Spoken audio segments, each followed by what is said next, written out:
Subcommittee will come to order. Before we begin, I have an administrative item to cover. I'd like to ask unanimous consent that former Chairman Don Young and Representative Rick Larson be permitted to join the subcommittee for today's hearing and ask questions. Without objection, so ordered.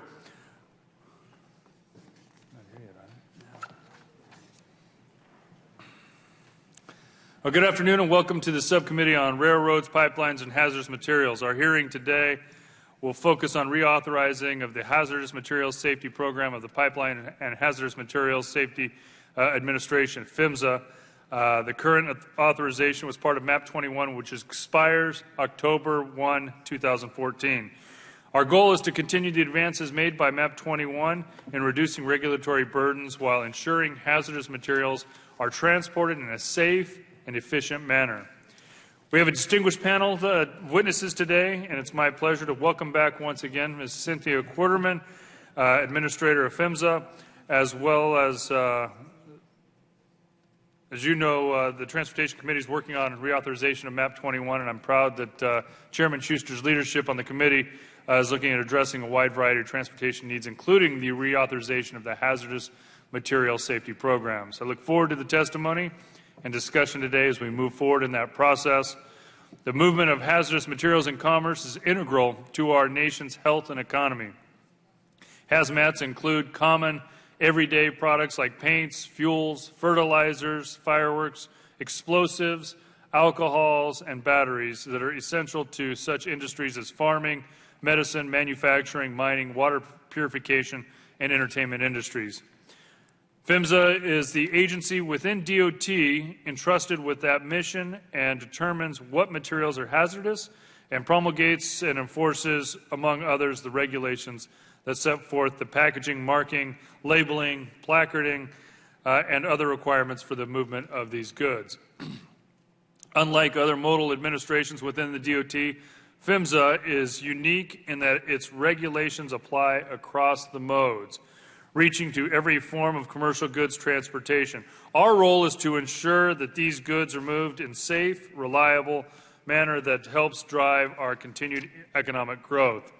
MAP 21 made several reforms and established new requirements for the transportation of hazmats, and I'm looking forward to hearing about their ongoing implementation.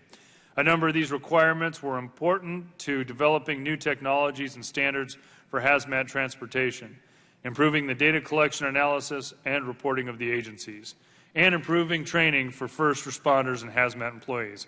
MAP 21 also set new requirements and reviews of programs and processes to create more regulatory certainty, establish greater transparency, and cut red tape. In addition, the Act enhanced enforcement power to ensure an already safe industry was made safer. I look forward to hearing from our witnesses, including PHMSA Administrator Quarterman, Mr. Downey on behalf of the American Trucking Association, Mr. Schick of the American Chemistry Council, Mr. Pelkey of the American Pyrotechnics Association, and Ms. Harmon with the International Association of Firefighters regarding these issues concerning hazmat transportation. I'd now like to recognize the Ranking Member, Corinne Brown, from Florida for 5 minutes for any opening statement she may have. Thank you, Mr. Chairman. The subcommittee is meeting today to hear testimony on reauthorization of the Department of Transportation Hazmat Program, which was last reauthorized in MAP 21.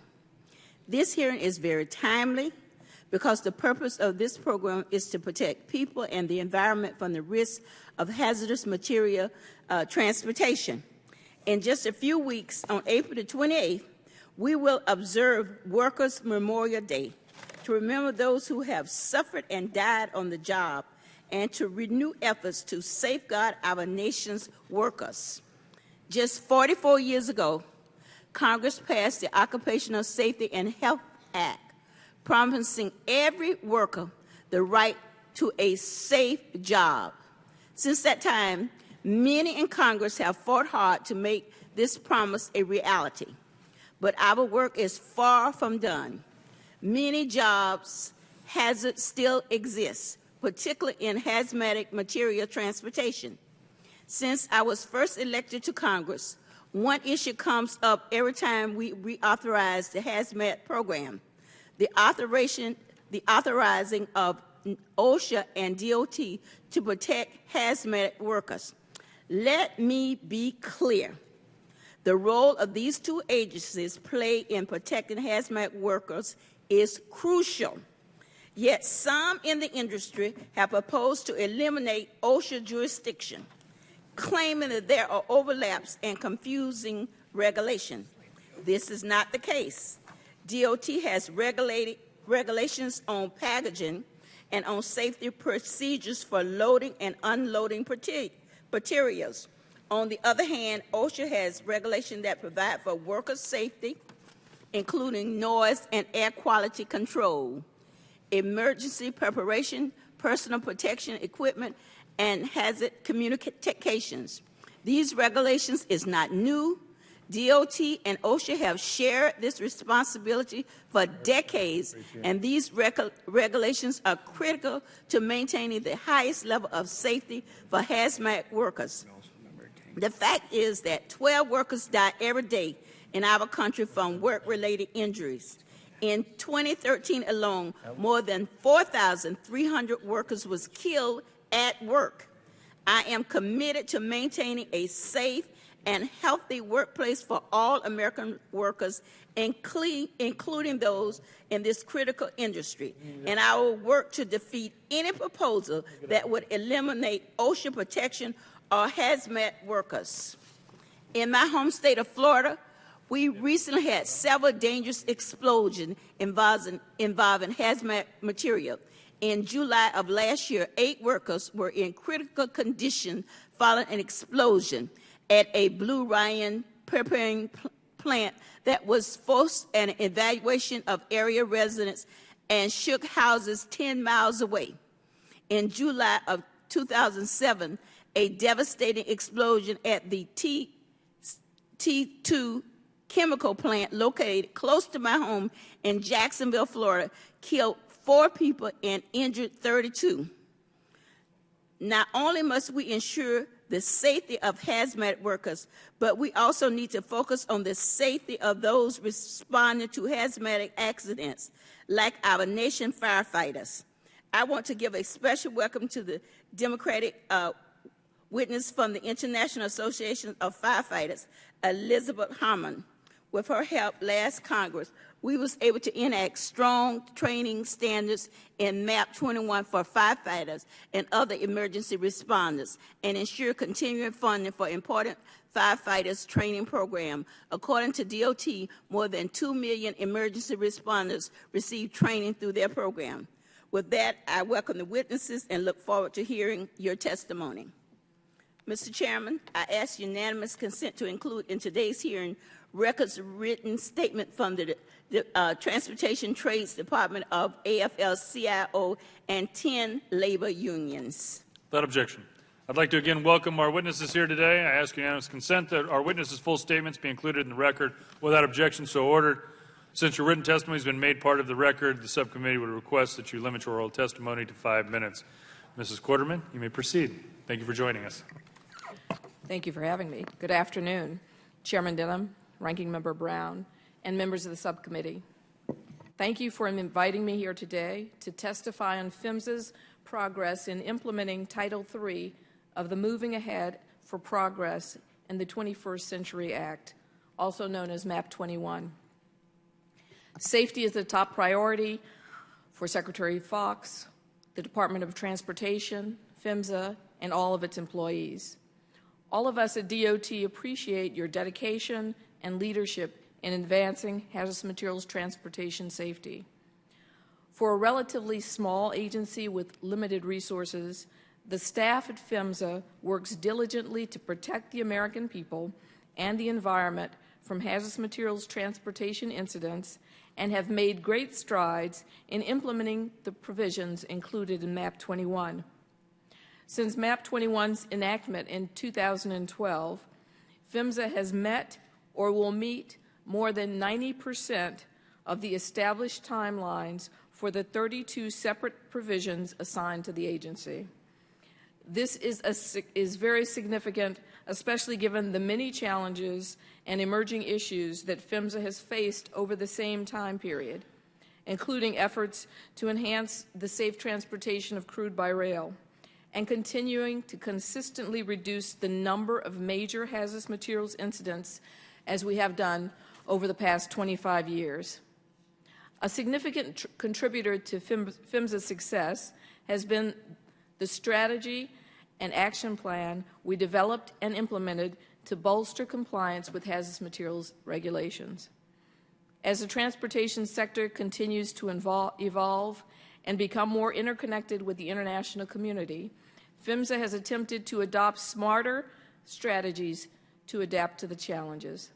As part of our enforcement strategy, and through the authority of MAP 21, PHMSA raised its maximum civil penalty amount for violations resulting in death, illnesses, and injuries.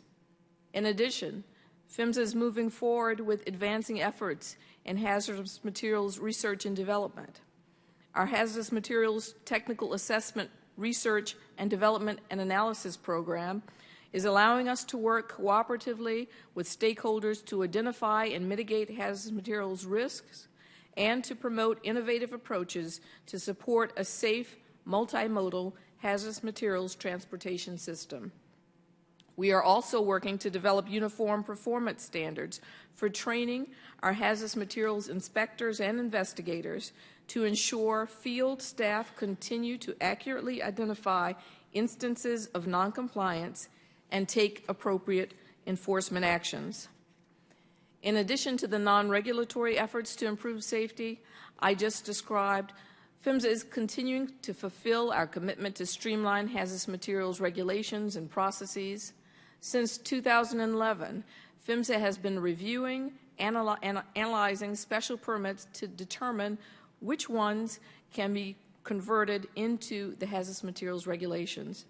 We are currently working on a rulemaking effort that will address the conversion of active special permits into regulations that we expect to be published by October of this year. These are just a few of the many actions PHMSA has undertaken to address and implement the mandates included in MAP 21. As I've stated earlier, PHMSA is committed to improving transportation safety, and I believe our approach is working. Our safety mission is guided by our vision that no harm results from hazardous materials transportation, and I truly believe our efforts will continue to prevent and mitigate accidents and move us closer to our goal of 0 deaths and incidents.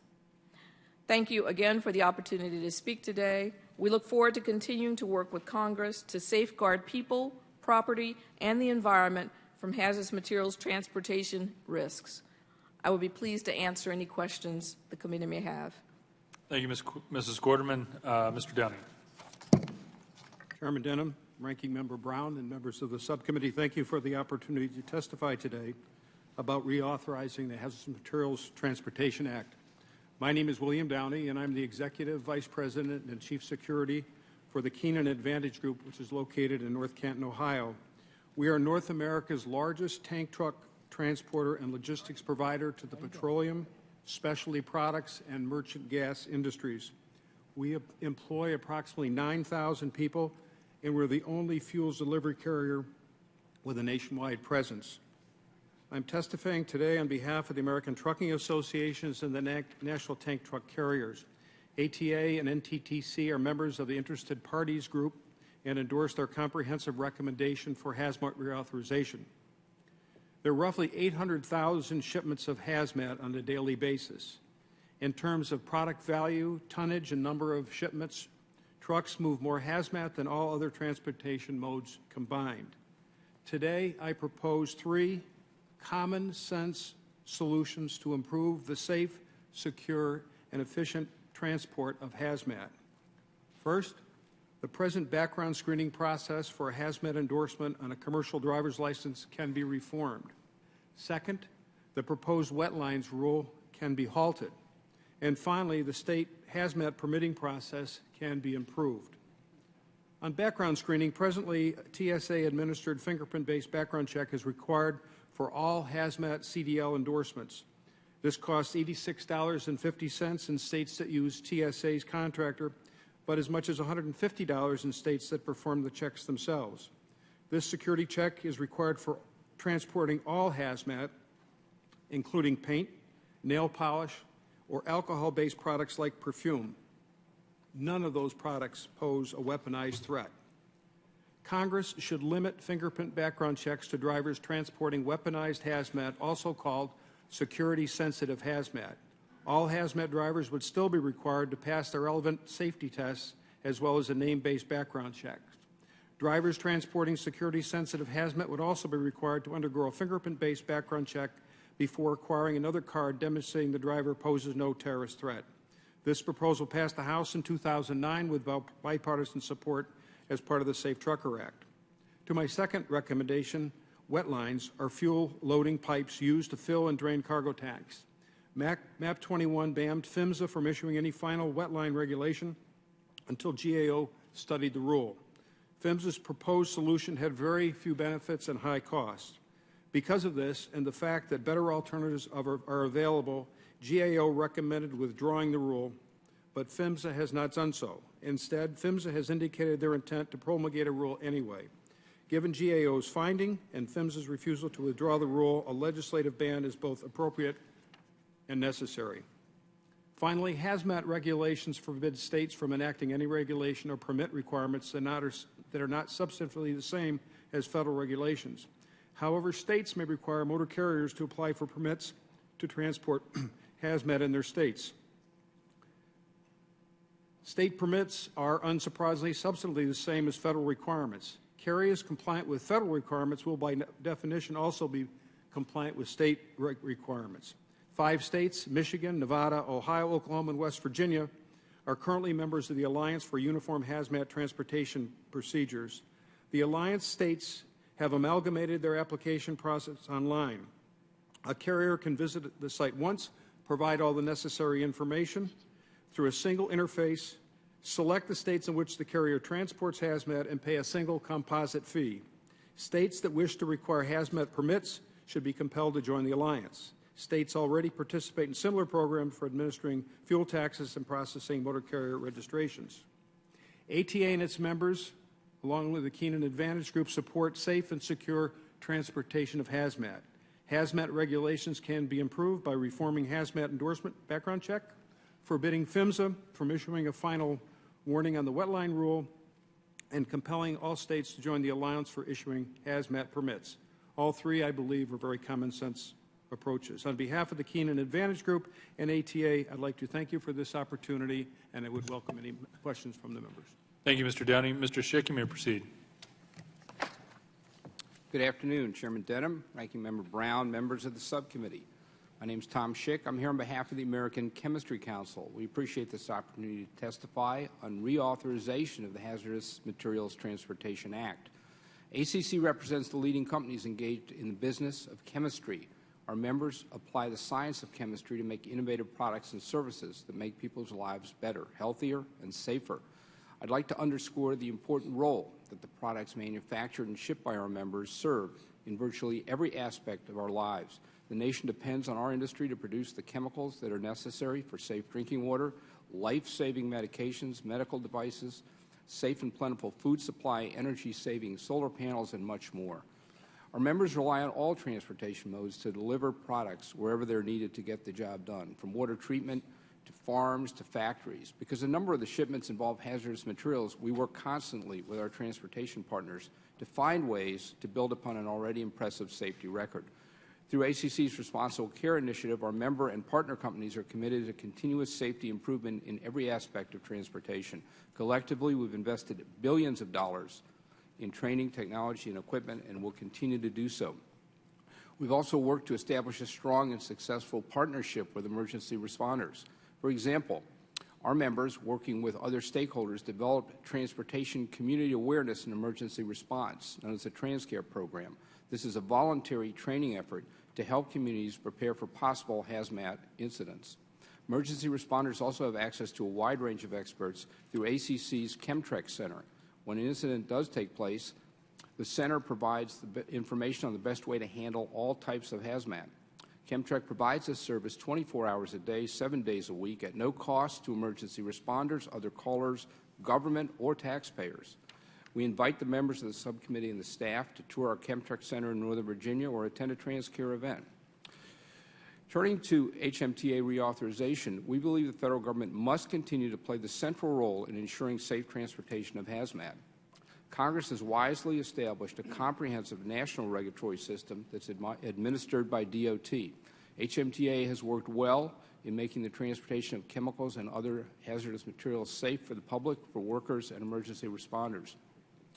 As you consider legislation to reauthorize HMTA, we strongly support the uniform national regulatory program that assures that all aspects of hazmat transportation are consistent across this country. We also support DOT's excellent work in harmonizing to the maximum extent possible U.S. hazmat regulations with international standards. This harmonization not only facilitates commerce in these important products, but also promotes safety through consistent hazard communication requirements and consistent procedures and equipment. We're concerned, however, about two aspects. One is the loading and unloading of hazardous materials. Several years ago, DOT withdrew from the regulation of loading and unloading in certain circumstances. Yet DOT, as well as others, are critically aware of the importance of loading and unloading in safety. We think that loading and unloading are fundamental to safe transportation, and that federal regulation is the way to provide that uniformity to enhance the training of hazmat employees and the preparedness of emergency responders. So we would like to see DOT reestablish its full regulatory position on loading and unloading. Turning to special permits, these allow safety-based variations from the existing rules. Applicants for special permits come forward voluntarily with proposals, and these can only be approved if DOT finds there is at least an equivalent level of safety to what the regulations require. Special permits are a win-win process. The applicants gain operational flexibility at no loss of safety. Other parties can learn from and even use the same special permits if they're approved by DOT to do so. And the department learns about new procedures and technologies that can later be incorporated into the regulations. In fact, MAP 21, as mentioned earlier, has DOT doing that. There's been some talk of a user fee for special permits. We oppose that at ACC. Special permits are an inherent and beneficial part of the regulatory process that governs hazmat transportation. We think it's appropriate to maintain that function without imposing user fees that could interfere with the development and implementation of new safety enhancements. In conclusion, the country depends on HMTA and the safe and reliable system to move hazmat. Where improvements are deemed appropriate, we can all work together to continuously improve it. We look forward to cooperating with you in this, and I'd be glad to answer any questions. Thank you, Mr. Schick. Mr. Pelkey, you may proceed. Good afternoon, Chairman Denham, Ranking Member Brown, other members of the subcommittee. I sincerely appreciate the opportunity to appear before you this afternoon to discuss issues regarding hazardous materials reauthorization, an issue of vital importance to the U.S. fireworks industry. I am Stephen Pelkey, President and CEO of Atlas Advanced Pyrotechnics, headquartered in Jaffrey, New Hampshire. I also currently serve on the Board of Directors of the American Pyrotechnics Association and as the Chairman of the APA's Transportation Committee. Atlas was founded in 1950 and is a prominent professional fireworks display company producing award-winning displays throughout New England and the world. Atlas employs 24 full-time workers. During our busy 4th of July season, our employment rolls swelled to 750 employees. I am here today on behalf of the APA. APA participates in the Interested Parties of Hazardous Materials Transportation Coalition, commonly referred to as the IPs. I have been tasked to address the IPs and APA's #1 priority, which concerns the Federal Motor Carrier Safety Administration's Hazardous Materials Safety Permit Program and the ongoing delays in reforming this vital program. The HMSP program has been seriously flawed since its inception, and I have detailed those flaws in my written submission. At the present time, to retain an HMSP, a carrier must maintain out-of-service inspection rates for vehicle, driver, and hazmat violations below a set percentile. HMSP holders are judged against all other carriers under the vehicle and driver rates. However, they are judged against themselves when determining the hazmat out-of-service rate, which is based on violations that, for the most part, are not crash causal. And this is the most troubling and difficult area in which to maintain compliance. Unlike large, long-haul freight of all kind transporters that operate year-round and are inspected frequently, display fireworks transporters operate primarily on a seasonal and periodic peak time basis, typically driving much shorter distances and many fewer miles. Thus, we have far fewer inspection opportunities to offset any potential violation. In order to stay above the designated hazmat threshold, a carrier must have 14 clean inspections to overcome the effects of just one bad inspection. Atlas has firsthand experience with this extremely flawed program, as we unfortunately lost our permit in 2011 as a result of receiving several erroneous out-of-service citations that put our company above the hazmat disqualification threshold. Without a permit, in order for us to stay in business, we were forced to ship products in separate trucks, each legally transporting the less than 55 pounds of fireworks, the threshold which triggers the application of the HMSP. For the better part of a year, we put 8 to 10 trucks, separate trucks, on the road, legally moving less than the 55 pounds in each vehicle to each of our contracted display sites as we aged out of the 12-month period to renew our permit. Needless to say, this placed an undue burden on our company, and one has to question whether public safety was enhanced by having multiple vehicles on the road rather than transporting these products in just one vehicle. We appealed the erroneous paperwork-related citations to Federal Motor Carriers data queues. However, the state authority issuing the citation incorrectly entered the citation as no shipping papers offered, as Federal Motor Carrier Safety Administration chose to side with the state authority rather than provide us with an opportunity and appropriately appeal the citation directly to Federal Motor Carrier. While we understand limited agency resources necessitate the delegation of enforcement to the states, we believe it is not appropriate that the agency has delegated its ultimate authority to determine whether a hazmat safety permit should be renewed or denied. The APA, along with several other IPs, has been advocating for the need of an administrative process that would also allow Federal Motor Carrier to intervene outside of the data queues. We will call this an additional level of safety review to determine a carrier's fitness prior to the denial of a permit. In 2011, Federal Motor Carrier agreed that the HMSP program was flawed and accepted our petition for rulemaking. However, we are disappointed that the agency has not made reform of this program a priority.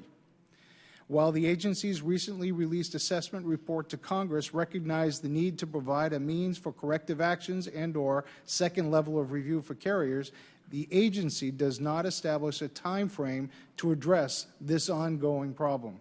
I am pleased to see a number of recommendations outlined in the assessment. Several of the recommendations, however, will require rulemaking, which is a lengthy process. In short, hazardous material safety permit holders will have no prospect of immediate relief. Providing HMSP holders an opportunity for an additional level of safety review before their permit is denied must be a priority. We are grateful to members of this subcommittee who have joined in efforts to reform this program.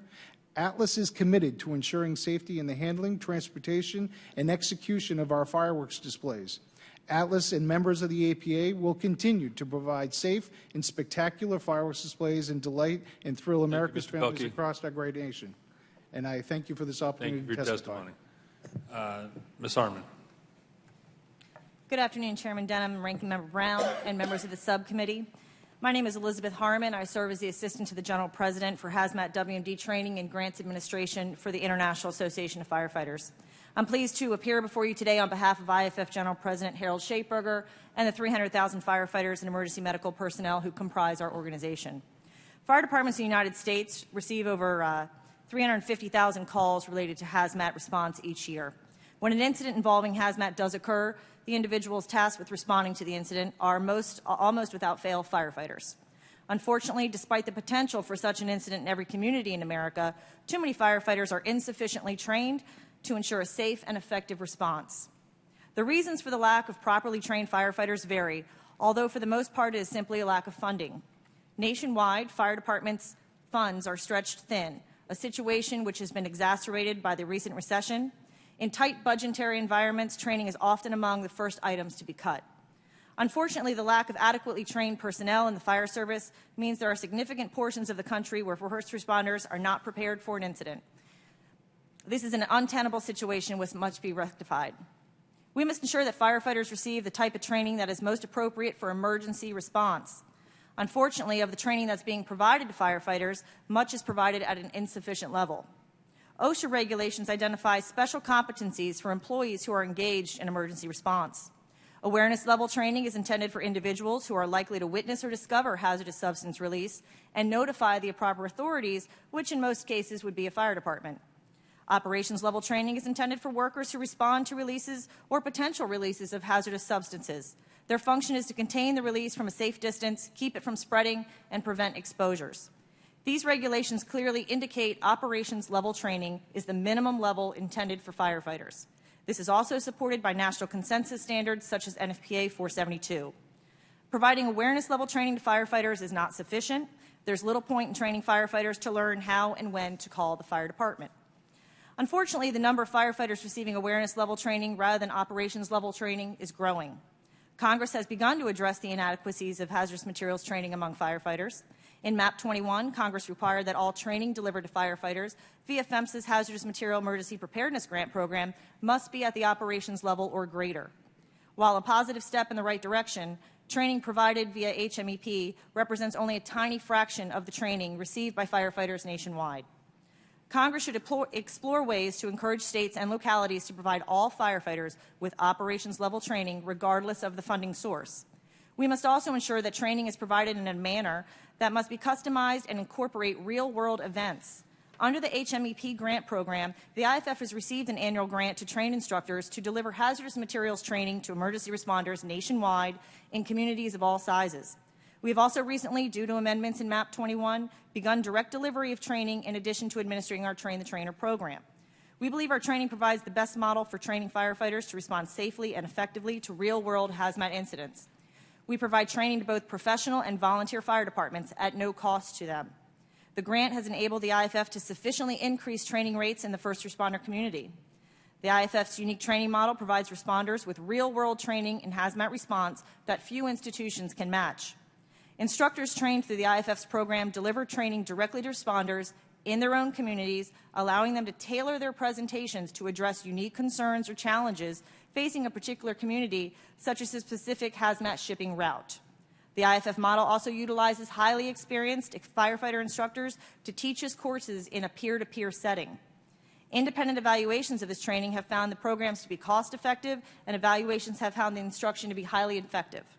Simply put, the IFF provides exemplary hazmat training at a time when first responders need highly effective, appropriate training more than ever. We encourage the subcommittee to continue funding this valuable program and use it as a model when considering expanding training opportunities for firefighters. PHMSA also has an important role to play in making it easier for responders to identify hazardous materials. The paperless hazardous communications pilot program, established by MAP 21, represents a significant step forward in the development and advancement of identification tools. Providing first responders with access to updated e-shipping papers will help responders identify hazardous substances during a hazmat incident without putting personnel at risk. As PHMSA continues to develop HM Access, the program's success will depend on meeting certain key criteria. First, responders must have access to e-shipping information.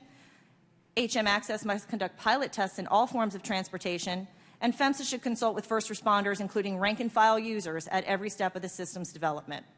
This concludes my testimony, and thank you for the opportunity to testify today. I'm happy to answer any questions you may have. Thank you, Ms. Harmon. I'll now recognize each member for 5 minutes worth of questioning. Mr. Young, you're recognized. Thank you, Mr. Chairman. I do appreciate the courtesy. Administrator Quarterman, in the wake of the recent train derailments involving crude oil, the Department of Transportation issued a safety alert announcing that Bakken crude oil could be more volatile than conventional crude oil and may need to be handled differently. Instead of focusing on the cause of derailments, your agency seems to be preoccupied with the characteristics of crude oil. When crude oil is transported by rail car, it's labeled as Group 1, 2, and 3. And which of these packing group, Madam Administrator, is the most dangerous? Thank you for your question. The administration is not just focused on identifying the characteristics of the crude oil. In fact, we have a three-part approach, which includes, as the very first step, prevention of incidents. The second is mitigation of incidents should they occur. And the third is making response available to incidents. In terms of the packing group, that is the most dangerous, packing group 1, sir. And Bakken oil is number 2, if I'm not mistaken. Bakken oil is 2. Bakken oil may be 1 or 2. We have It's seen 2. from our testing. It's 2. Let's believe that. 1 is the most volatile. Bakken oil is 2. At the last safety hearing, you said that cars are not a safety or a silver bullet, and we should be focused on preventing derailments. Yet yesterday you publicly complained that the oil industry has not shared Bakken crude characteristics with your agency. What's the number one cause for tankers to be derailed? I think we've been clear from the beginning, sir, that it is a it's a very complicated problem which requires a comprehensive approach. Included among that approach are determining the characteristics of the crude. And as I said at the beginning, prevention is the very first leg of the three-legged stool that we think it will prevent this from occurring. And we've been working very hard on prevention. All due respects, madam, Sure. all due respects. Where is the problem of any rail going off because of what you're carrying? There is none. It's at the rail. It is not the liquid which you're carrying in the container. This is not a new process. This has been going on for years and years and years and years. And my interest in this, we transport volatile fuel in tank cars as they're made today, the same cars that are used in the Bakken field, and yet there seems to be some interest from your agency to say that it's a car's fault. It is the rail's fault. I'm not here to ascribe blame to anyone. I'm here to tell you that it requires multiple responses. It's a comprehensive approach which includes prevention. Yes, you are correct. We need to ensure that train cars stay on the track. Absolutely true. But we also need to ensure that the package itself is appropriate and that the materials that are in the package are appropriately packaged and that the materials are appropriate to be shipped. Mr. Chairman, my interest in this is another agency that doesn't understand what the world are doing. A multiple facet. And you're going to package something that's different than been packaged all these years. And you say we have to have a new area, a time of packaging crude oil. It makes no difference what we've been doing all these years. There happens to be more volume. There's probably rails that have been misused, and that's where we should be concentrating. By the way, how many of the oil companies have shared their data with you on Bakken oil? I believe we have received information from 3 companies so far. It's 4, but that's okay. Because they have communicated with you. And have they ever said anything about the cars?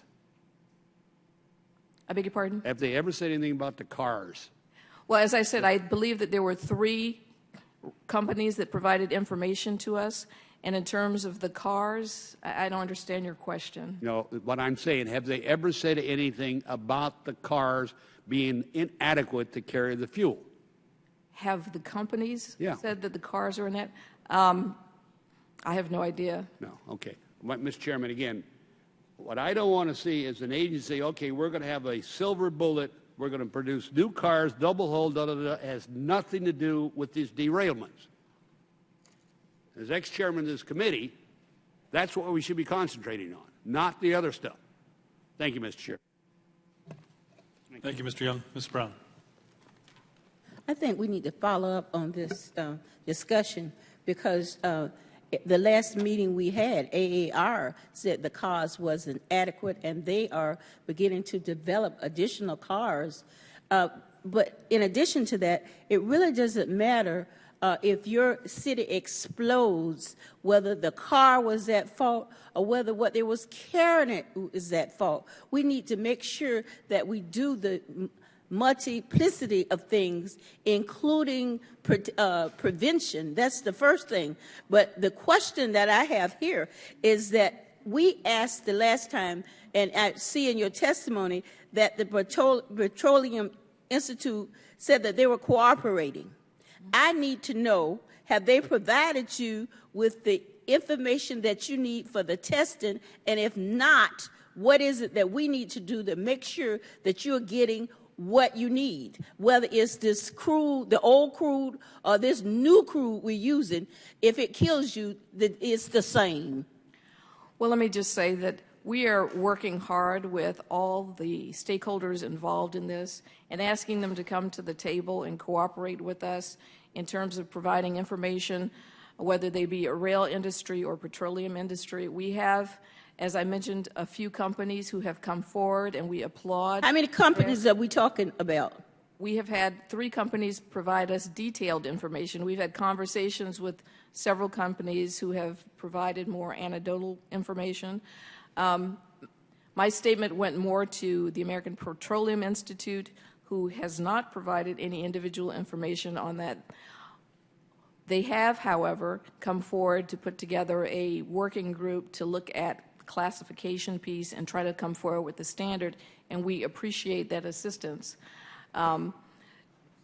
Other organizations have also stepped forward. The American Petroleum Fuel, the Association of Fuel and Petroleum Manufacturers have indicated that they are going to put together some information for us. My statement really went to the American Petroleum Institute, who has not supplied any data with respect to the characteristics of the crude, and one would think that they would know. 2 questions. What, as far as the material is concerned, the firefighters, when we train them, and this is for you also, Ms. Harmon, how can we make sure that they have the adequate equipment and training so that they can protect themselves when we have an explosion? We've had 2 in Florida where people were killed, and we've got to make sure that that does not happen. Thank you very much. That's an excellent point, and I appreciate your comments in your opening comments. And you may not be aware, we do have some of our instructors from Jacksonville, Florida, who are part of our instructor cadre that teach all over the United States as well as Canada with other funding sources. And training for us is key. Training for urban areas, rural, and suburban is key. And there are times when our instructors will arrive at locations. They know they need the training. They've requested the training. And I can tell you when our instructors arrive there, they don't necessarily have the proper equipment to do what they need to do. And that's where our training model that comes into play brings those outside experiences, folks that have dealt with experiences, unfortunately, like you have in Florida, to bring that to those smaller rural areas to say, you know what, you need this equipment, you need that equipment. Then the next question is, where is the funding that comes from that? There are small departments working off, rural volunteer fire departments working off budgets of $89,000 a year. There are large metropolitan areas that are working on much larger budgets.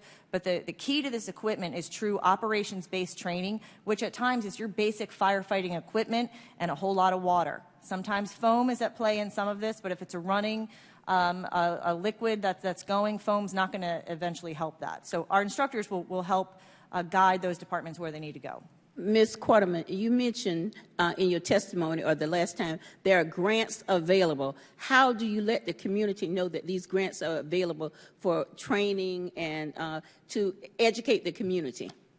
Yes, there are grants available. The HMEP grants, which were referred to earlier. And when those grants come out, we have obviously, we send out a press release, we tweet it around the country, we talk to individual members to let them know that this is available to their states and localities, and in this past instance, we have included a special provision related to crude oil. Let me just add to what Ms. Harmon said on the firefighter front. We have put together a working group to talk about the Bakken crude and responding to those incidents. As was mentioned earlier, we sent out a safety alert which was focused in many ways to the emergency response community so that they would know that when they see these train loads of crude going across the country, it's not crude that they may be accustomed to responding to. It's really a much lighter, much more volatile crude. Thank you, Ms. Brown. Mr. Hanna. Thank you, Chairman. Administrator Quarterman, can you answer a quick question for me? Are more hazardous materials, meaning oil, gas, et cetera, natural gas, propane, carried underground and overground? I think the answer is yes. So that the XL pipeline might not be a bad idea? That's not under my authority. No, I know, I realize that. I just couldn't resist. Mr. Pelkey, thank you. You said that you need 14 positive inspections to offset one. Is that regardless of the size or number of trips that your particular business is making? Yes, there's a certain threshold that you have to maintain under for any hazmat type of. So that the conclusion would be that if you're not a big company, you might never get back to a point where you're making you've made enough inspections. You maybe find yourself in a position where you're begging to be inspected because you need to get past that 14 threshold. Correct. So shouldn't it be more flexible for somebody who's small as opposed to big? I mean, does 14 fit every company? And conversely, if you're a huge company, you may get inspected, you may get inspected 14 times in a day, which lets them, you know, they would actually be able to have an error or a day because they're off the hook the next day. Thank you, Congressman. That's a great question. It's further exacerbated because most display companies across the country normally would perform their duties and their work over this July 2nd, 3rd, 4th of July, New Year's Eve, or Labor Day. And in most cases, there aren't any enforcement teams that are out there that are inspecting on those particular days because it's nights and weekends, and you're lucky to see one. If you did receive one, and sometimes you do, oftentimes you wouldn't even have a hazardous material authorized person to inspect. Therefore, you would be going through the inspection process. So you can't get a ticket if you beg for one on the wrong day. We have gone through, and several of our members of the American Pyrotechnics Association have gone through a stop, a waypoint, and begged for an inspection, for a hazmat inspection, and there just isn't a certified inspector there. Mr. Scheck, did you want to say something? I'm not going to. We don't operate motor carriers for the most part. I'm not going to join into that one. All right. Well, thank you very much, Chairman. Mr. Hanna yields back. Mr. DeFazio. Thank you, Mr. Chairman. I would, he's not here, but I would respectfully disagree with the former chairman on we need to know what materials are being carried, and both obviously deal with operational issues, which is FRA, and they're not before us today, and deal with you know, the actual containment of those materials. And it does make a difference in terms of the containment. It certainly makes a difference to the first responders in terms of the knowledge of the training and the materials to deal with that. And so I would just have some disagreement there. But Madam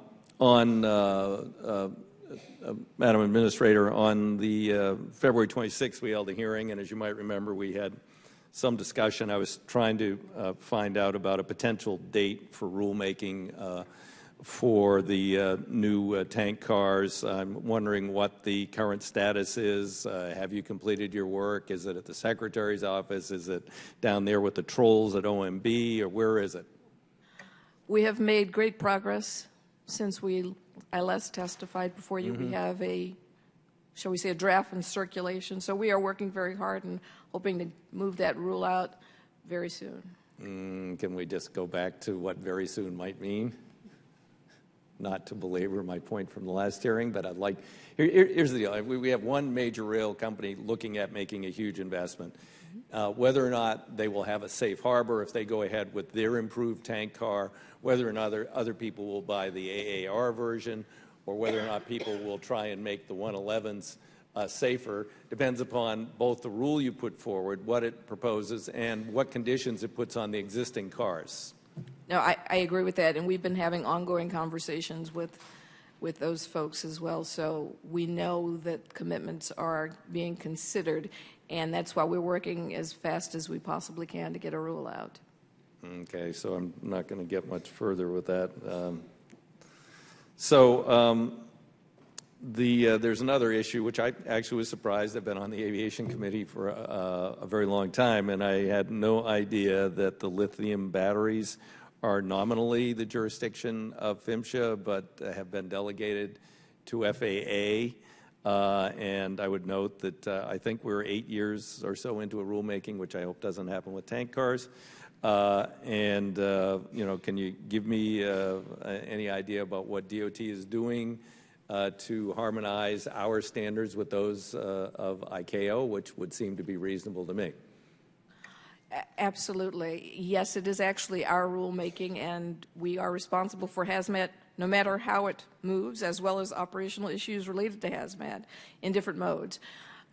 We have a rule that we are hoping to get out very soon to complete our harmonization with ICAO on the lithium battery as well. Okay, and is that rule somewhere other than in your agency?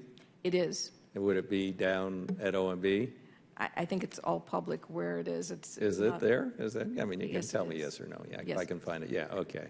I once had a colleague, Al Swift from Washington State, and he described to me the people at OMB. He says, DeFazio, he says, they're the trolls with the green eye shades that hide under the bridges, and they come out and gnaw on your leg every once in a while. So I know OMB is concerned about cost effectiveness, but when it comes to saving lives or keeping an airplane in the air, I think they need to move more promptly. So now I know where to direct my concerns, although in terms of the tank car, I think they're still to you.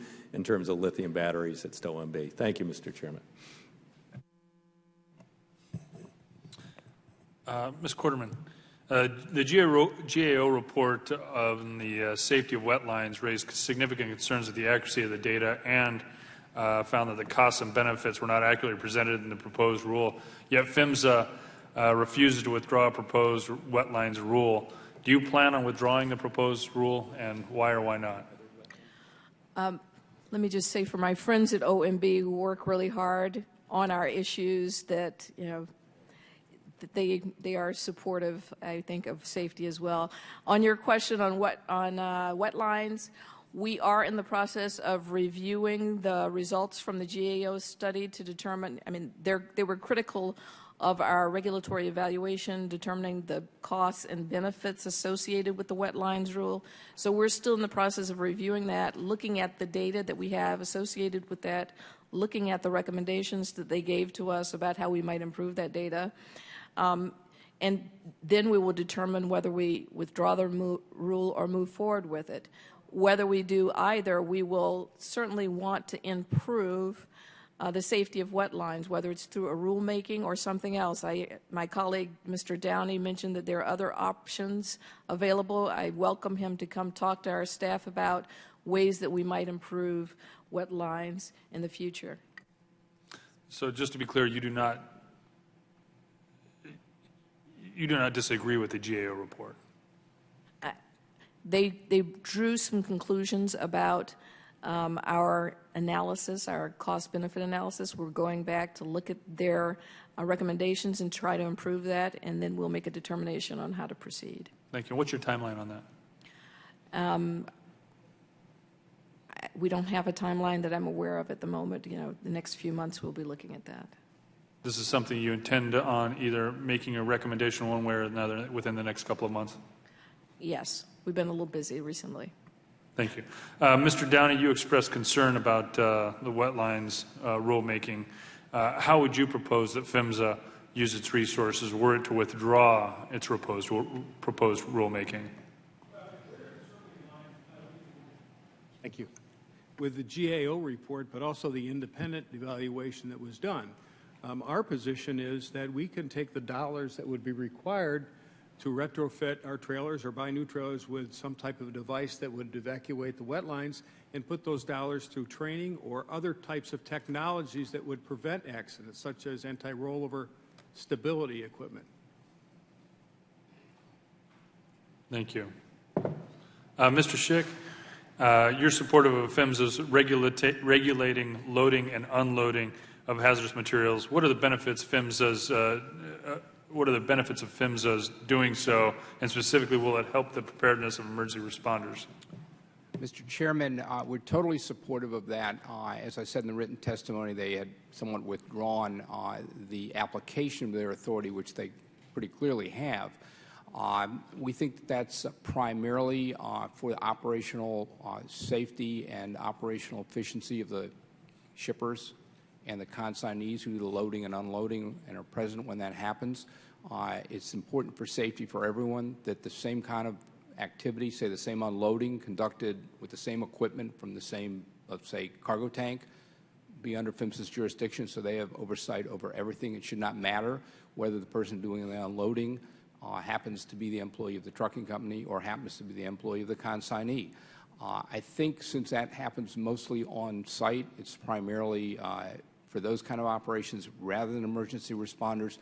But more fundamentally, the loading and unloading are known to be potential causes of accidents. So if you're looking to prevent accidents, obviously you want your loading and unloading to be done in a safe manner, and we believe that if it's done in a consistent manner under federal oversight, as opposed to possibly disparate ways under different state and local jurisdictions, that will enhance safety.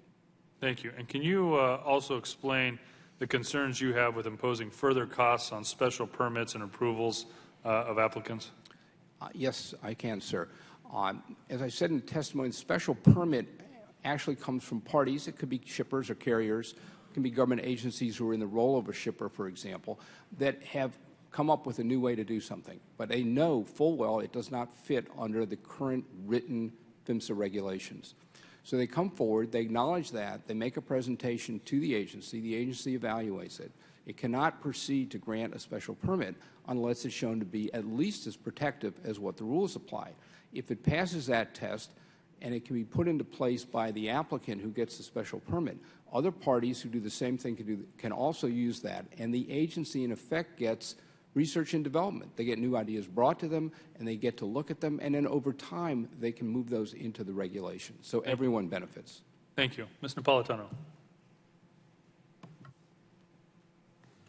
Thank you, sir.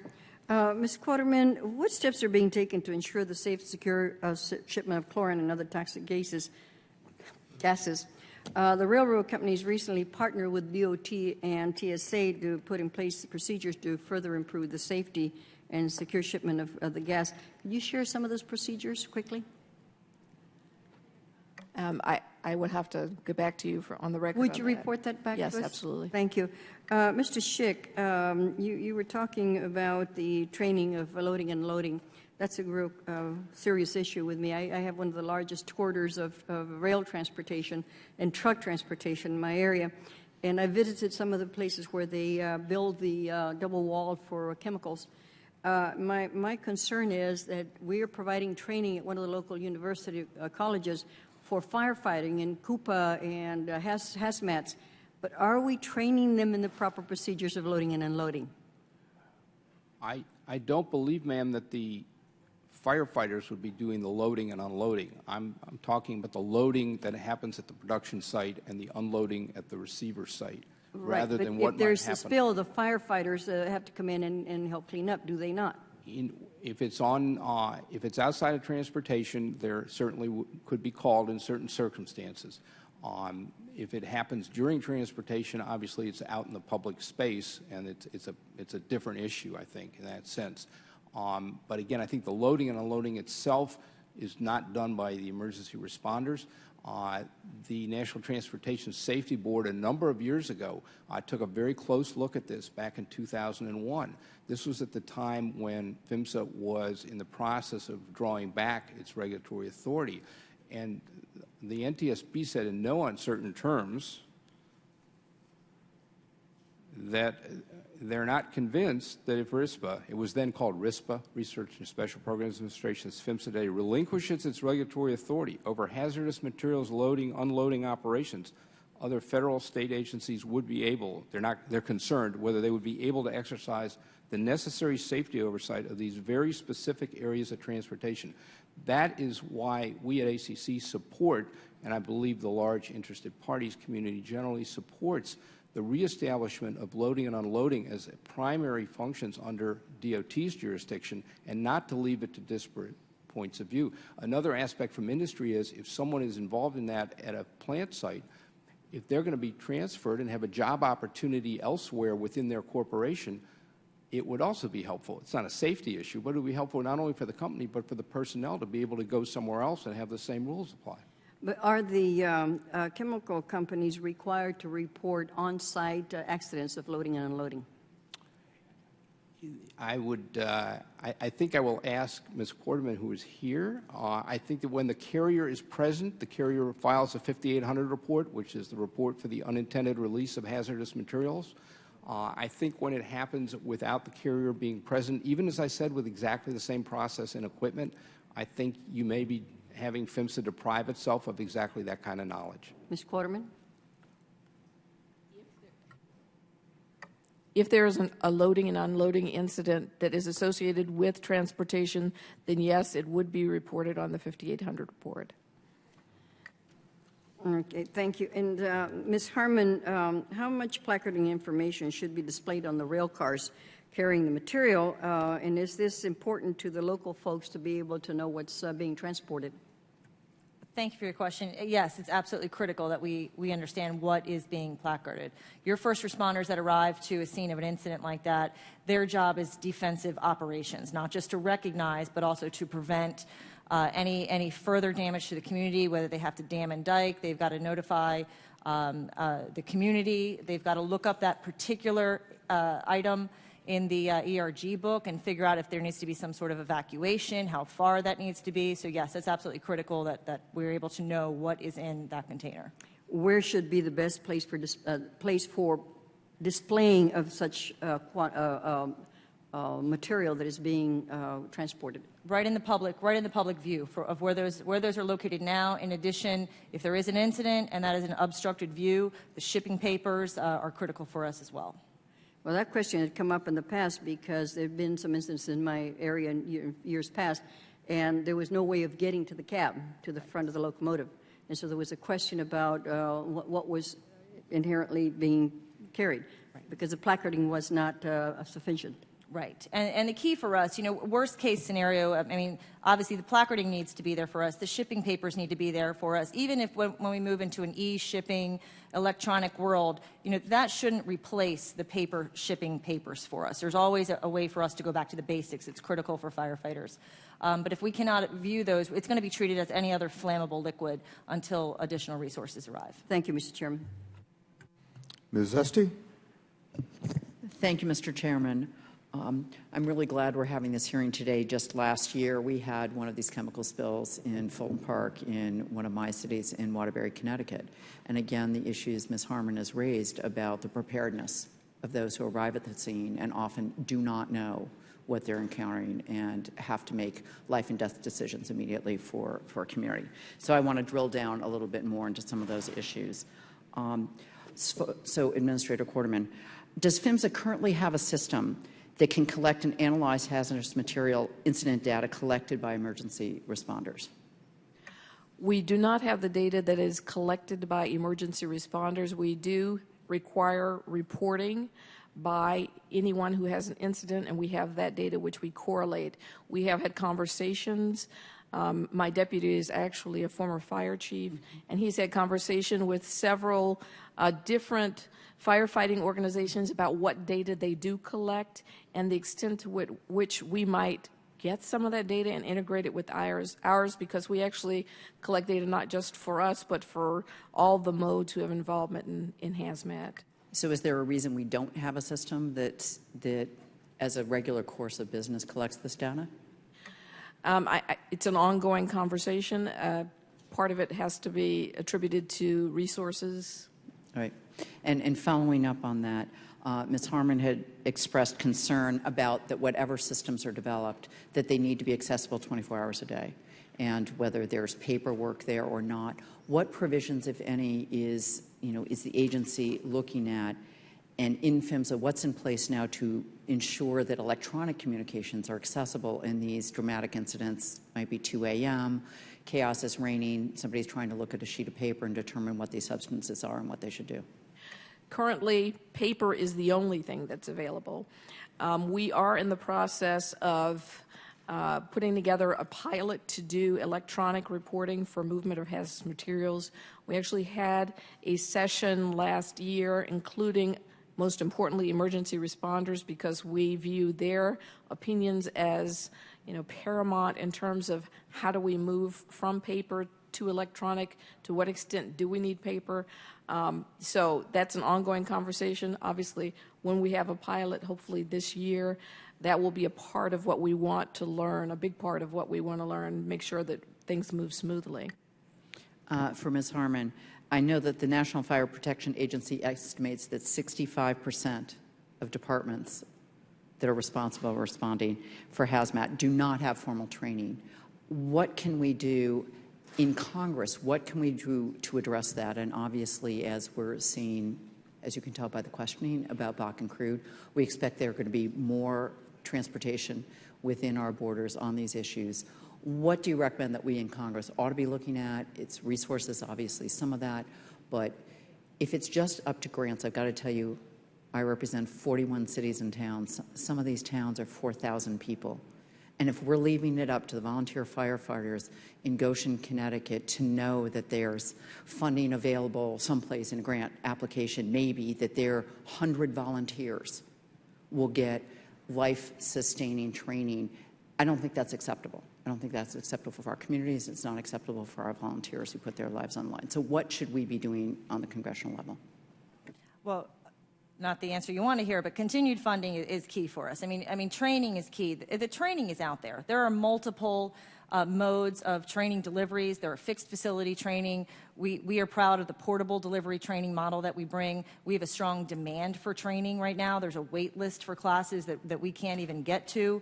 The train-the-trainer model is important for us, particularly for those smaller communities. We don't see as many requests for train-the-trainer coming in, particularly now, and particularly from the smaller volunteer communities, because you've got folks in this economy not only trying to volunteer, but working multiple jobs, finding it difficult to do training. They take a train-the-trainer. Now they've got to prepare themselves as an instructor to teach the rest of their community, and they may not have some of those larger-scale incidents like you've had there in Waterbury to bring that experience into their facility. So it's important, I think, for Congress to continue to, number one, enforce that operations-level training. It should be the minimum level of training for all firefighters, regardless if they are career or volunteer, and encourage them to reach out to organizations. They've got to take a proactive approach. We are certainly there to provide training throughout, career or volunteer.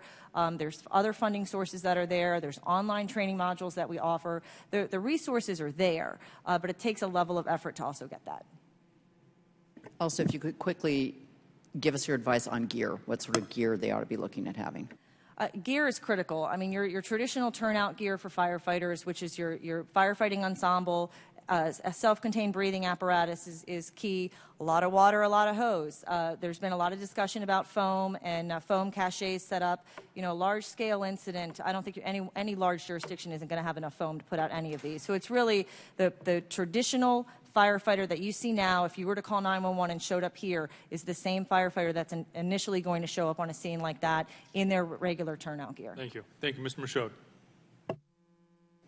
Thank you very much, Mr. Chairman, and I want to thank the panelists as well for testifying today. This question is for Ms. Harmon.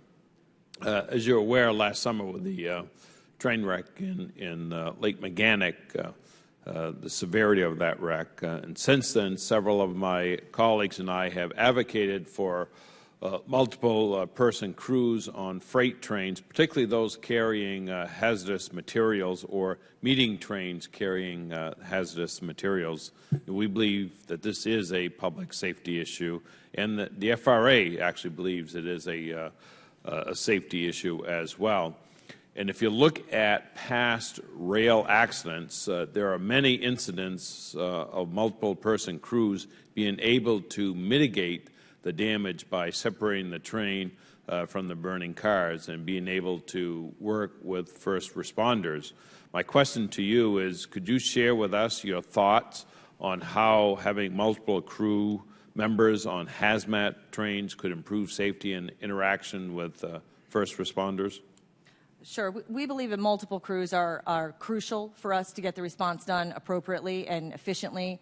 You know, the original driver of that train can easily be injured in the crash themselves. Having multiple people, particularly multiple people who are trained to work collaboratively with the first responders so they don't meet for the first time at the scene of that incident, that's critical for us. Thank you. And the second question is for you as well. I recently met with a mayor who's the head of the Maine Municipal Association and learned that many local fire departments only carry enough foam to extinguish a car fire. that would be incapable of responding to a major rail or truck disaster calling for additional foam from surrounding areas. I recognize that we probably can't ensure that every fire department in the country has the resources to respond to every kind of major disaster. But I do think that local fire departments should have the information to quickly locate and call for those additional resources in the case of an emergency. Is there something that we should do at the congressional level to facilitate this type of information sharing, or do you have any ideas of what we can do as far as foam as it relates to major train wreck? No, that's an excellent question. We get a lot of questions on foam, how much is enough, how much is not enough. The true underlying resolve to a lot of this is pre-planning. It's knowing who your partners are, knowing what's coming through your community, knowing what you need to be prepared for and potentially how much. As I said earlier, I don't think enough foam is going to cover any major incident. It has to do with the pre-planning. And at times, really, if you're in a rural area and there's not an immediate threat to life or significant property, there's going to be a time where you're just going to let it burn off. So we're supportive of pre-planning, of collaborative training, and bringing folks together so that they're not meeting for the first time at the scene of that incident. Thank you. Does anyone else on the panel want to address the issue about adequacy of foam, particularly if you're in a rural area with a major train wreck? I will just comment on the end comment from Ms. Harmon, in that my deputy has said the same thing. It's not intuitive for me, not being a firefighter, but he has said, in an instance like that, you try to get the people out and you probably just let the fire burn out. So. Thank you, Mr. Chairman. Yield back. Thank you. Ms. Hahn. Thank you, Mr. Chairman. Ms. Quarterman, I had an incident that just happened in my district in Wilmington, California, where 40 barrels of crude oil from a crack in an idle oil pipeline spewed into a residential neighborhood in Wilmington, California. Obviously, the spill endangered the health and safety of hundreds of my constituents, as well as caused untold amounts in property damage and cost to the local economy. And while the spill is still under investigation, information that we've learned so far suggests that the spill was caused by an internal corrosion of an idle pipeline that unfortunately still contained a lot of oil. The current owner of the pipeline believed that the idle pipeline was empty when it was received 15 years ago from the previous owner, and no inspection of the inside of the pipeline apparently is required under PHMSA or state guidelines. So while there's a clear process for shutting down pipelines that are not intended to be used anymore through the process of abandonment, and there's clear inspection and monitoring process for active pipelines, it seems to me there's no process for ensuring that idle, out-of-service pipelines that are believed to be empty but are intended to be used again are actually emptied of hazardous material. I just feel like if at any point during this 15 years, if the current owner of the pipeline had verified that it was empty, or state officials would have verified it was empty, or the federal government would have verified it was empty, this spill would have never occurred. And I think it's this lack of verification that led to a hazardous pipeline spill and seriously, endangered my constituents who are already kind of on the short end of the stick living next to the ports of Los Angeles and Long Beach, which is any manner of a hazardous event could happen on a daily basis. Also, this community probably sits on more pipelines than any other community, I believe, in Southern California.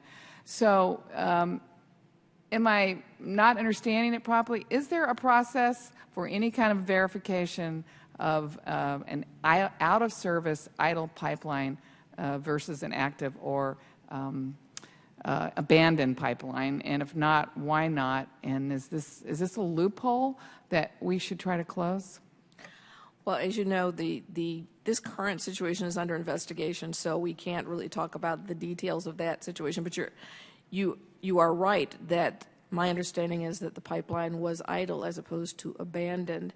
Whether a pipeline is idle for 15 years, I think, is an open question. Certainly, if it is an abandoned pipeline, it should have been. It has to be capped and It has to be capped filled. and cleaned. So that's something that we will follow up with you on as we go through the investigation. Are you aware, is PHMSA aware of this kind of a loophole in?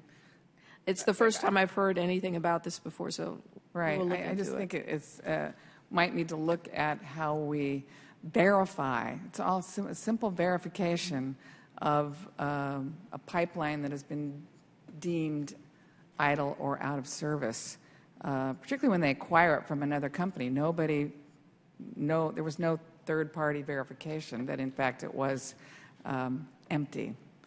And while it may not be a lot of crude oil to the oil company, they seemed to scoff when I was like 40 barrels before you capped it, and they were sort of like, that's not that much. But obviously, in a residential neighborhood, it's extreme problem and hazard and smell and the it's a lot of equipment it that has to leaks. come in to try to cap it. It was a big mess. But I feel like it might be something we should work together to solve. Absolutely. My second question is about strengthening pipeline inspections. And right now, California has 5 inspectors inspecting over 750 pipelines in the ground.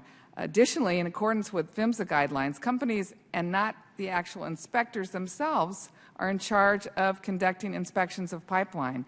Inspectors are in charge of conducting audits of the company's inspections. Is this the best process we have going forward? And can you give me some assurance that all pipelines are inspected in a timely manner? And how do we strengthen this current system so there's more accountability for the companies who fail to adequately inspect their pipelines? Well, you will see in the department's fiscal 15 budget, we have a large request for the pipeline safety program. Included in that is additional grant money for states to improve our inspection. I mean, the biggest part of that goes to our inspection force, adding many, many new people. So the president's budget supports that right now. In terms of inspection, in some ways it's a misnomer. I mean, our staff does go out and review the documents of companies, but they also go out during construction and doing some maintenance. So they do inspect to that. I think what you're referring to is an internal inspection of a pipeline. Which is something that the government doesn't own these pipelines, so we have no way to put any equipment in them to verify that. So that's really reviewing the inspections or the assessments that companies have performed. Absolutely, we need more resources. Thank you. Thank you. Thank you, Ms. Quarterman. I yield back. Mr. Larson. Thank you, Mr. Chair. First off, I want to dispel a notion that PHMSA believes in a silver bullet approach. Ms. Quarterman was in my office 2.5 months ago, and I think I'm quoting you when you said there is no silver bullet to resolving this issue. But classification is part of it. Rail car safety is part of it. Training for first responders is part of it. There's probably other parts I'm missing. But I want to understand the classification issue because API was here this last hearing and said in 6 months, not a 2-year timeline they usually take, but a 6-month timeline they usually take to establish a new classification standard for Bakken. I mean, that's what they said, but the reports the last couple of days seems to come across from PHMSA's perspective, the expected information sooner than that. Am I conflating two issues, or are you? Do you have a faster timeline than API has? There are actually 2 different issues. One, the work that API is doing is on an industry standard for classification, which is what they do quite frequently on different issues. And we have a staff person who is on that committee working towards assisting in that classification standard. Should it be something that we agree at the end of the day is worthwhile, we could adopt it and put it in our regulations. That's one thing. The other thing is actual data about the attributes of the crude itself. What is its initial boiling point? What is its flash point? What is its vapor pressure? Those Yeah, right. kinds of details which Mr. Young may know because he suggested this was a Class 2 Right. crude, whereas we have some information of our own which doesn't necessarily support that. Okay. It could be Class 1 or Class 2. So you said that 3 companies, could be 4 companies, have provided information. How many other companies have you requested information from and have not received information from? We went out initially to API and asked that they bring in some of their members. After that, we sort of expanded our reach, and we had a series of crude oil meetings where we invited not just API, we invited AFPM, who I mentioned is coming forward with some information. We also individually reached out to some of the biggest shippers. I forgot how many. I don't know if it was the top 10 or top 20, but we invited them all to come in and talk to us. And those who couldn't come, we sent a letter and said, if you can't come, we'll set up a separate meeting for you, or we will call you, whatever we can, to get as much information as possible. Okay. And then, so that's where you are right now on trying to establish these basic data points about the Bakken crude, and those are that is the basic data that you are trying to uncover currently. Yes, but let me just add that, we can't wait for data from other companies or from any industry organization. We have been on the ground in an unprecedented effort with our sister agencies, drawing crude oil from trains, from trucks, from pipelines, and sending it to labs and having it tested ourselves. So we are getting information on the attributes of that crude from the ground up. Yeah, and just as you know, in my district alone, we have 4 refineries. We're moving from about 0 gallons a day, maybe early last year, to about 12 million gallons a day of Bakken crude moving through the district on rail when all 4 facilities have their offload facilities built. So this has really become an issue quickly in our district. And part of the answer has to do with firefighters. By the way, before I go further, not just the firefighters, all first responders, but certainly firefighters at Oso Fire, Arlington Fire District, Darrington Fire District, and folks from Clark County, Nevada, Boone County, Missouri, Colorado, all converging on Highway 530 to deal with the mudslide and be part of the FEMA's incident command teams. And they're all doing a great job. And just this last weekend, they've been able to turn over and get some new people in to give people some rest. And I appreciate what the firefighters and other first responders are doing. I want to pass that on to you. And then, Mr. Schick, I want to take up your you don't need to turn the mic for this. I just want to take up your invitation to visit the facility, so long as you include a briefing on the not just the chem track, but the Transcare as well. Transcare as part of that visit. For you. Can you do that? Yep. Thank you so much. Yield back. Thank you, Mr. Larson. Mr. Lipinski. Thank you, Mr. Chairman. I want to thank you and Ranking Member Brown for holding this hearing today. Certainly, public safety in the transport of hazardous materials is a very important responsibility of this subcommittee, so I'm glad we're here to look at PHMSA's progress since the authorization of MAP 21. One area that I know we all have a great interest and concern about is the transport of hazardous material by rail. I know Mr. DeFazio had covered some of the issues already. What I wanted to focus on is the paperless manifest for trains that carry hazardous materials. I know it's very important. It's an issue that has been raised in some of the accidents that have occurred. Is the need for first responders to know what is on the trains in case there is an accident, and find out what the risk is from any material on the trains. So I was happy that MAP 21 I know had a requirement for PHMSA to evaluate paperless systems. And I know that right now the railroads themselves are working on electronic systems, as I've raised before on this committee to the AAR, that I think more should be done in order to make sure that this information is available to first responders. So I wanted to ask Administrator Quarterman, can you tell me where PHMSA is right now on this requirement that was put in MAP 21, and I want to know if you are working with the railroads at all on what they are working on doing with these paperless manifests.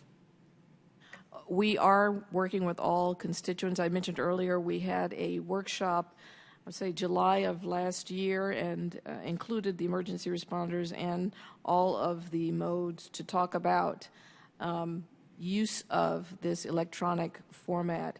Right now, there is a requirement in our rule for on rail that the train consist must show where the hazardous materials are on the train, and it must be updated if it gets moved around, so that emergency responders will have that knowledge, or should have that knowledge, if they go to fight a fire because of hazardous materials.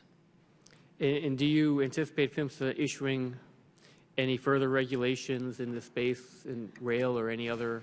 We're at the pilot project phase. We're not at the regulation phase. I mean, we really need to go and do a few pilots, see how it works before we talk about issuing any regs. So we're early on. Okay. Well, I just want to make sure that we continue to work on this, and as we go down the road, and make sure that we do have the best system in place so that first responders can have adequate information.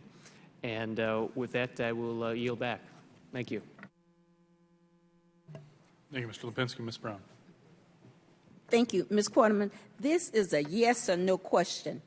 Yesterday, we received your statement that the American Petroleum Institute and its members have not been cooperative with your agency and have refused to provide testing information with your safety experts. Is that yes or no? That is correct. Okay. Could you give us in writing what questions that you've asked them and they have not responded to, please? I would be happy to. Okay. Now, my next question, Mr. Dowen, I was very involved with the wetlands issue. And in fact, I went over to Baltimore to test it, and I know that we're on tight budgets. And so in your testimony, you said it would be better if you all use that money for anti-rollover technology, which is really the problem in the industry and not the wetlands. Can you expound upon that, please? That's a very good point, Member Brown. In fact, I was in Baltimore at that hearing as well. Mm-hmm. And if you look, and I went around before we went to the hearing. Yeah, and one of our folks was there. I recommend the chairman do the same. Okay. I guess our point is that looking at the cost-benefit analysis that was done in the surveys, looking at the dangers of retrofitting some of the trailers, and I know that when you I don't think your mic is on. It is. I believe it's well, on. pull it up. Is that better? Yes, sir. Okay. Thank you. But looking at the risks to retrofitting the trailers, and when you were in Baltimore, I believe that they discussed that with you. We could take those dollars and minimize risk and put it into technology that would make the traveling public safer, keep our tractors and trailers on the road with the anti-roll stability. And that's our position. Does that answer your question? Yes, sir. And I would be interested in making sure that we get some directions to the agency in that vein, because basically, from what I can gather, the information that we've gotten, that is where the problem is, and not with the wetlands. Yes. Yes, ma'am. Okay. My last question pertaining to making sure that we protect the firefighters and the first responders.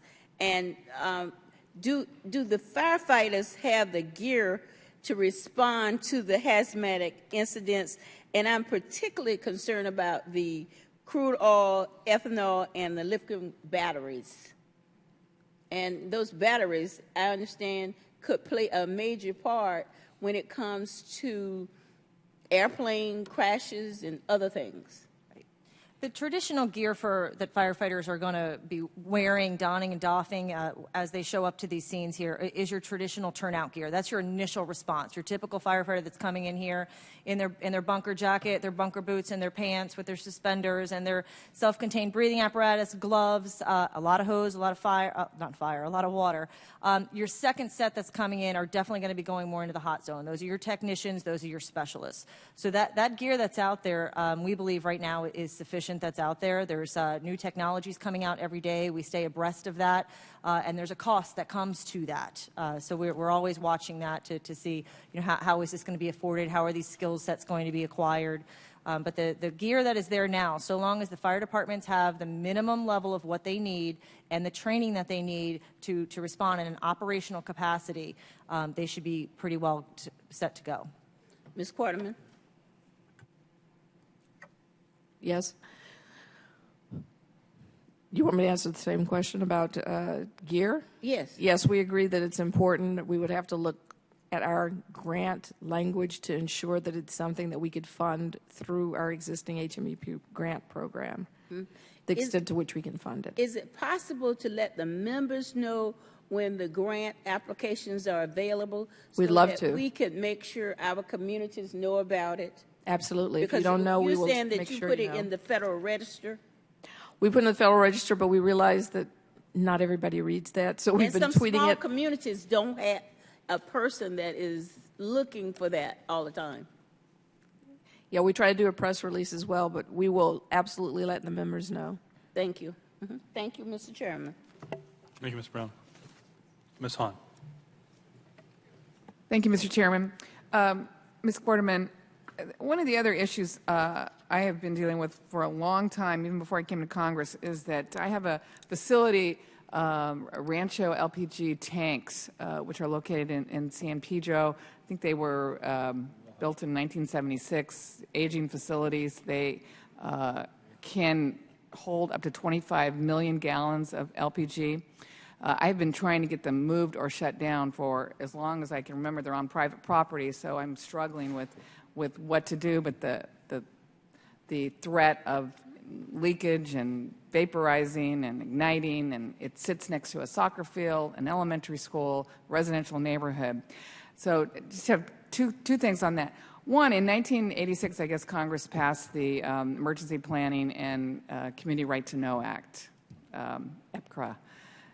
And after 9/11, DHS came in, and many of these highly volatile facilities now are being classified as a possible homeland security threat.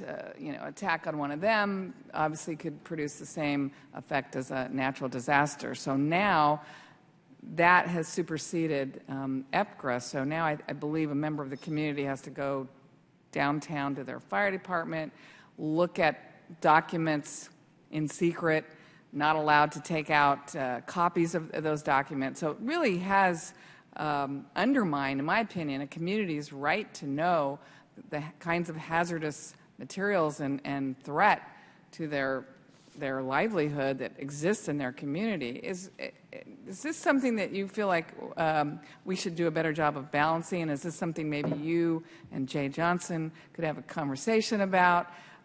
Because I really do think, I'm all about homeland security, but I'm also about a community's right to know what kind of hazardous material is in their neighborhood and what they need to do to prepare themselves against a disaster. I agree with you, and we had a similar effect on the pipeline side, whereas we had created, I think, or the agency had created very detailed maps of the pipeline system and put it on the web, and almost immediately had to pull it down because of 9/11. I think it is worthwhile to have that conversation. I have heard that some of those things are no longer as covered as they used to be. There are less concerns. But I agree with you, the public has a right to know where these facilities are and to be prepared to respond, and certainly emergency responders need to be prepared to respond in those instances. So I will take you up on that and have a conversation. Great.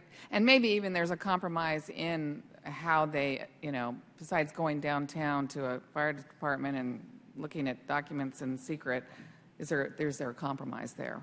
Absolutely. Yeah. And the other thing, what can I tell my constituents in San Pedro, California, that PHMSA is doing to protect them from a possible leak, vapor cloud, ignite? I mean, the threat of something happening with 25 million gallons of propane and butane is just a daily concern, and we can't figure out which agency could help us protect the community against a disaster. I'm not sure that we have oversight of that particular facility. Our oversight is to pipelines and things that are moving in transportation. But I would say to your constituency that, PHMSA is a small agency with a huge mission, and you will see the number of incidents going down over time. Our folks are dedicated to ensuring that nothing happens, and we really are moving towards zero incidents.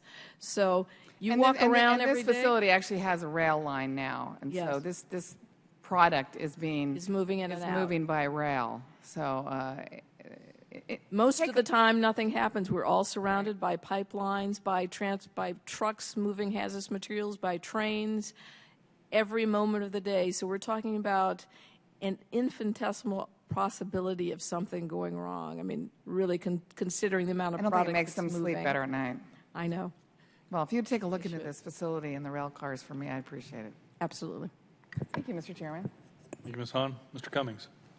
Thank you very much. Mr. Portman, in 2009, this committee conducted an investigation of DOT's hazmat program and were made aware of an internal DOT analysis, which showed that 60 to 90% of all accidents were unreported and that little had been done to address it. The audit also found that there were several invisible risks where DOT had little to no data, such as LNG facility incidents, hazmat incidents in the maritime mode, loading and unloading of rail tank cars, and environmental effects of hazmat spills.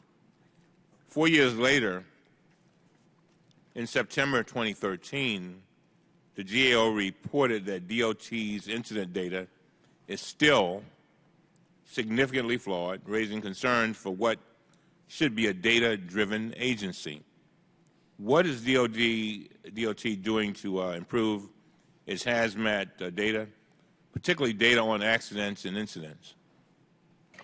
We have had, since the September of 2009, we have had teams working on data quality, especially with respect to unreported incidents. We now do our own intelligence gathering, if you will, for incidents that are not reported to us on the 5800 report, and we include those within our database. So we're trying to get data from as many different sources as possible and include it within our system, and then we go out. We follow up with anybody who has not reported that incident. So I think our data quality has improved a great deal. I'm not familiar with the GAO report that you're referring to in 2013. Well, do you think we're still missing some of these incidents and accidents? I'm certain we are missing some of these. I mean, if they are not reported any place that we're looking, then we are not getting that.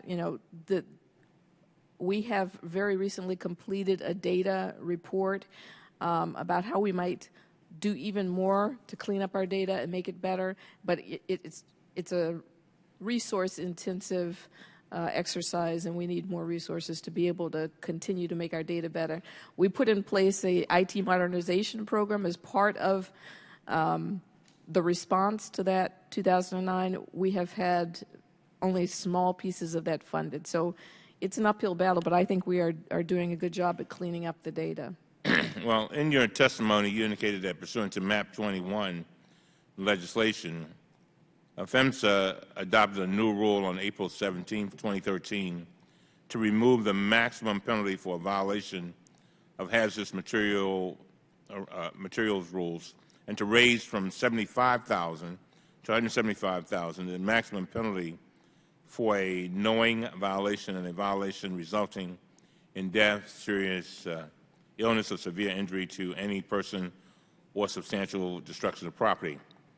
How many times over the past decade has PHMSA assessed the maximum penalty for either a willful violation or a violation that resulted in death or injury or substantial destruction of property?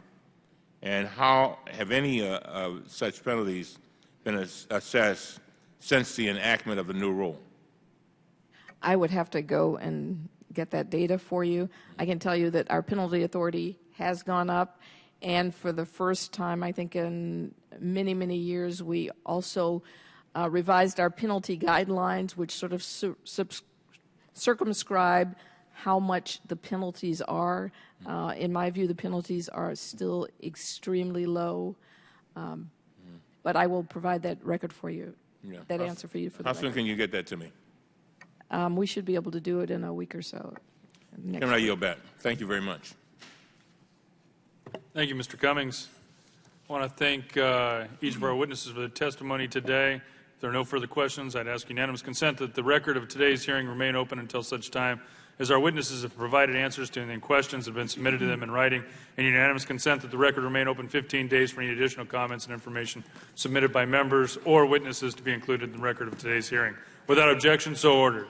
I'd like to thank our witnesses again for their testimony. If no other members have anything to add, this subcommittee stands adjourned. Thank you.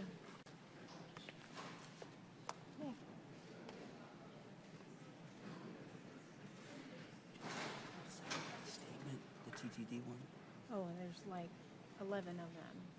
Yeah. They're all coming in over the next couple of days. Yeah.